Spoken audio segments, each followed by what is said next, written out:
evolution of sound. Beep beep, what's up ninjas? My name is Samworld, and today I'm going to teach you how to utilize synth shots in order to make, them your own or use them in a song. Now, synth shots are going to be synths that were recorded. They played one note and recorded the whole note, and then they provided for you. Some sound design companies offer them, some don't. Like mine personally will rather give you the preset so you can tweak it. However, why would you want to use synth shots? Well, it's a new work environment, so you can get more inspired, and also it works a bit differently than actual synthesis, as you guys are about to find out today in this video. So we're going to be utilizing the Ableton sampler. Hopefully you can translate this information at FL and Bidwig as well. Now, the first thing we want to do is when we put in the synth shot, we want to make sure that you have the root key set correctly. By standard, usually the root key is set to C2. We want to set it to E2 just to have it be correct there. So our one shot, it's in E, and root key's in E. This is very important if you want to play, let's say, the G on your keyboard, and you want that to be the note you're playing with the synth shot, or else it's going to sound out of key when you try and play it with your song. Now, once we have it here, we're going to have access to the sample. Now, the difference between using this and a real synth is that in order for the sampler in Ableton to make the sound higher pitched or lower pitched, it has to increase the speed or slow the speed down. Now, higher pitched sounds move faster than slower pitch sounds. That's why if you play like a sine wave in your room, they take longer to develop because they move slower than higher frequencies. So this is how Ableton does it, how it increases the pitch and decreases it. Just think like if you were to watch your favorite movie on VHS tape all over again and fast forward it, and then the voices go from being normal to that's the same effect that we're doing here. Now, the first thing we want to do is if we want to have this in one shot mode, loop mode, or reverse loop mode. The first one is the one shot, which just plays and it doesn't repeat anymore. The second one is it's going to play and then it's going to go back to this point to start looping, as you can see there. And then the last one reverses into it. So as you can see, you can do some crazy stuff. Maybe put this here, and let's have this start here.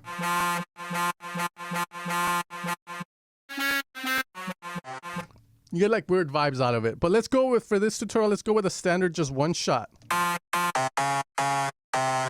Once we have what we want, the next thing to do is go to the pitch oscillator. Here you're going to be able to do a couple of things. One, you can make the sound punchier using techniques that hopefully you have developed for pitch. One of them is going to be to do something at a very fast rate and then have whatever happens happen. Now, the reason I say that is because if I go up in pitch and I do it at a very fast rate with a very short decay, you're going to make the sound a lot punchier.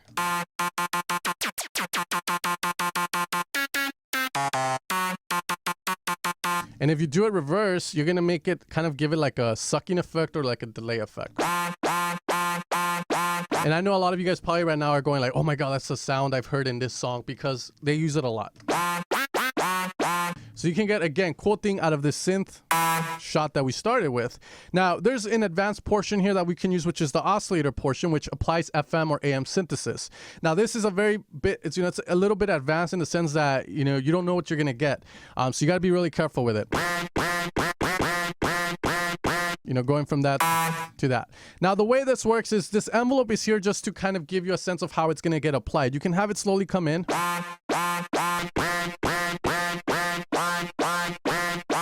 And then you can increase the volume to have the effect even more applied. And you can see it starts to mangle the sound if you do it too much, so just be careful with that.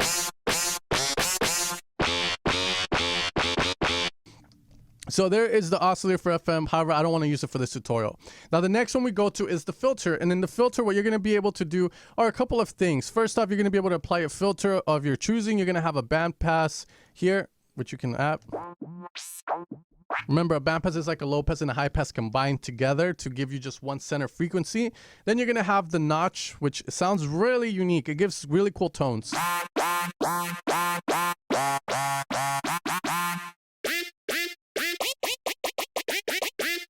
Very cool there. And then we can add a shaper. Now, in the shaper here, you're going to see this arrow, and this just means how you want your signal flow to go. You can have the shaper come after the distortion or before the distortion.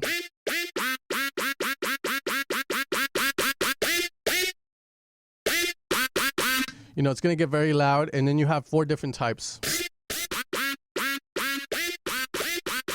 Now, what we're going to do here is the filter envelope. You can choose to move that, notch any way you want, just adding it through the amount. You can give it a bit of a tack.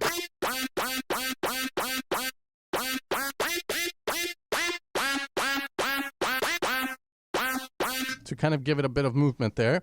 And then the last one is going to be your amp envelope, which is located here. Now we're going to go back to the pitch oscillator. If you want to add any sort of glide to this, then you can do it through the glide feature here. You can apply a glide. Now it sounds better with sounds that are actually going to be playing for a while. Let's do a reverse.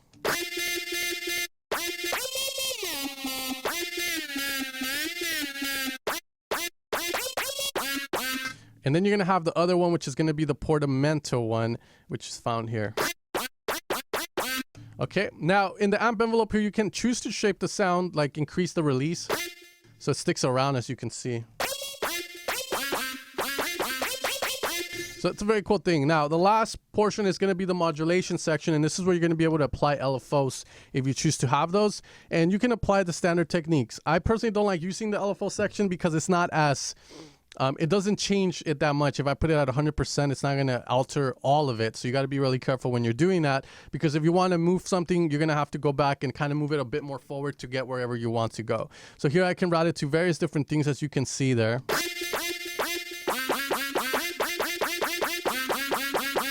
So we're doing to the shaper right now. Why don't we do it to the filter, and you're going to hear some movement happen. You know, from there you can keep going, and then the last is the MIDI. You can add, you know, anything like a module. Maybe you have a MIDI keyboard with module.